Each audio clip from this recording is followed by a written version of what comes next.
இன்றைய காலகட்டத்தில் எத்தனை பேர் வந்து எனக்கு டைஜஷன் இருக்குது, கேஸ்ட்ரைட்டிஸ் இருக்குது, acid reflux, irritable Powell syndrome, இந்த மாதிரி குடல் சம்பந்தப்பட்ட பிரச்சனைகளால் பாதிக்கப்பட்ட நபர்களும் நிறைய பேர் இருக்காங்க.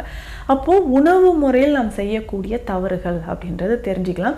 ஸோ நம்ம மறந்த விஷயங்கள் அப்படின்னு பார்க்கும்போது அதிகமான ஃப்ரூட்ஸ், ஸோ இந்த ஃப்ரூட்ஸ் அண்ட் வெஜிடபிள்ஸை நம்ம சாப்பிட்ற பழக்கம் அப்படின்றது இன்றைய காலகட்டத்தில் குறைஞ்சிக்கிட்டே வருது. ஸோ எதுக்கெடுத்தாலும் ஃபாஸ்ட் ஃபுட் ரொம்ப டேஸ்ட்டாக இருக்கும், ஸோ நமக்கு பிடிச்ச உணவை ஆர்டர் பண்ணி சாப்பிட்டுட்ருக்குறோம். அந்த மாதிரி ஃபாஸ்ட்டாக நம்ம போக போக நோய்கள், அதுவும் முக்கியமாக பிளட் ப்ரெஷர் அப்படின்றது அதிகமாகிட்டே வருது.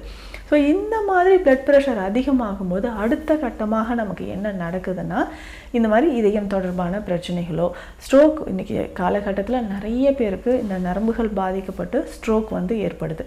இதனுடைய சேர்ந்து பிபி வந்து உனக்கு 5-6 வருடங்களாக இருக்குங்க. அடுத்தது என்ன அப்படின்னு பார்த்தோம்னா கொலஸ்ட்ரால்.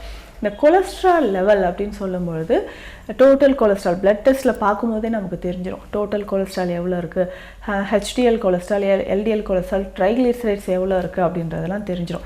ஸோ இதில் கொலஸ்ட்ரால் லெவல் நமக்கு அதிகமாகும் போதும் ரொம்ப ரொம்ப கவனமாக இருக்கணும்.